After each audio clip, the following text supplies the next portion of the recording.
Hello, c'est Caro, j'espère que vous allez bien. Tout d'abord je voulais vous dire merci pour tous vos partages sur les vidéos précédentes. J'ai eu de nombreux retours positifs, ça fait très plaisir, donc ça m'encourage encore plus à faire ces petites vidéos. On se retrouve aujourd'hui donc pour une nouvelle vidéo. Dans celle-ci je vais vous parler du métabolisme de base. Je vais vous expliquer un petit peu ce que c'est, comment on peut le calculer, les paramètres qui l'influencent, etc. Il faut savoir quoi? Premièrement, il faut savoir donc que notre organisme il a besoin d'énergie pour fonctionner. Celle-ci, elle sera apportée par les aliments. Le métabolisme de base, il correspond à la dépense énergétique de notre corps au repos, c'est-à-dire l'énergie qu'il va avoir besoin pour pouvoir assurer les fonctions vitales, notamment la respiration, la digestion, le maintien de la température corporelle, etc.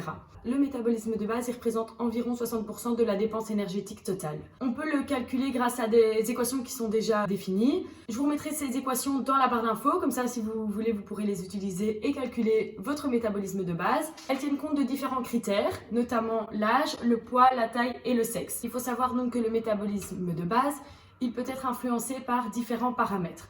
Dans un premier temps, le sexe. Les hommes vont dépenser plus d'énergie au repos que les femmes. L'âge, plus on vieillit, moins on dépense d'énergie.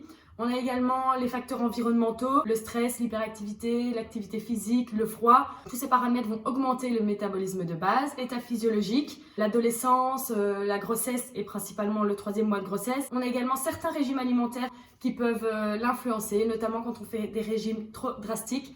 Notre métabolisme de base peut diminuer et c'est à partir de ça qu'on peut aussi avoir l'effet yo-yo. Si vous voulez, je vous expliquerai tout ça dans une prochaine vidéo. N'hésitez pas à me dire si ça vous intéresse en commentaire. Ensuite, vous allez me dire, mais à quoi ça sert de calculer son métabolisme de base? Ça sert à pouvoir connaître sa dépense énergétique totale.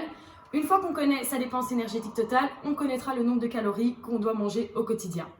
Comment on calcule cette dépense? Alors maintenant qu'on a notre métabolisme de base, à ça il faut ajouter la dépense énergétique liée aux activités physiques ou tout simplement aux activités actives, notamment le sport, le ménage, aller au travail, etc. Une fois qu'on a ces deux données-là, la dépense énergétique liée aux activités physiques et le métabolisme de base, on les multiplie et on obtient la dépense énergétique totale. Celle-ci correspond donc au nombre de calories qu'on doit manger au quotidien. Si on veut prendre du poids, évidemment le nombre de calories doit être supérieur.